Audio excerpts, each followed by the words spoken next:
మహబూబాబాద్ జిల్లాలో ఎంపీ వేం నరేందర్ రెడ్డి పర్యటించారు. బాలాజీ గార్డెన్స్ లో అభినందన సభలో పాల్గొన్న ఎంపీని పలువురు ప్రజాప్రతినిధులు గజమాలలు, శాలువాలతో ఘనంగా సత్కరించి అభినందించారు.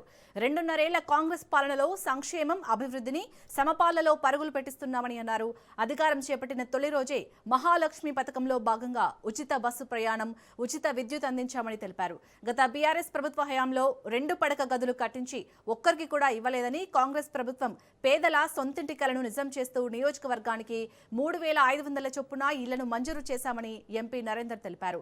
ప్రభుత్వం చేపడుతున్న పథకాలను ప్రజలకు తెలియజేసి రానున్న ఎన్నికల్లో కాంగ్రెస్ పార్టీని మరింత విజయం సాధించేందుకు దిశగా కృషి చేయాలని పార్టీ శ్రేణులకు పిలుపునిచ్చారు.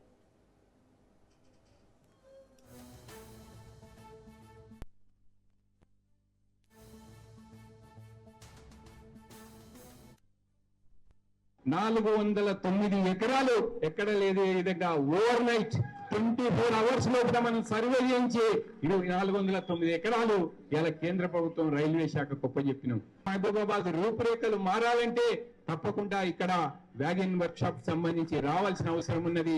ఇక్కడ నిరుద్యోగ యువతకు ఉపాధి దొరకడానికి ఒక అవకాశం ఉన్నది.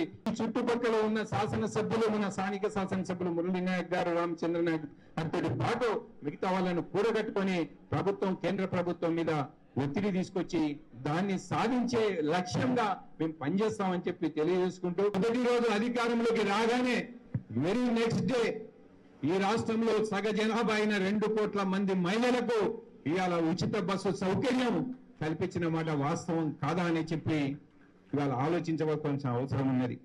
ఇవాళ అదొక్కటే కాదు, ఆ క్రమంలో కంటిన్యూషన్ లో కూడా మనం ఏదైతే చెప్పినామో ఉచితంగా 200 యూనిట్లు మనం ఇంటికి ఇస్తామని చెప్పినామో ఆ 200 యూనిట్లు ఇవాళ 65 లక్షల కుటుంబాలకు ఇవాళ ఉచితంగా 200 యూనిట్లు ఇవాళ ప్రభుత్వం ఫ్రీగా ఇస్తున్నది.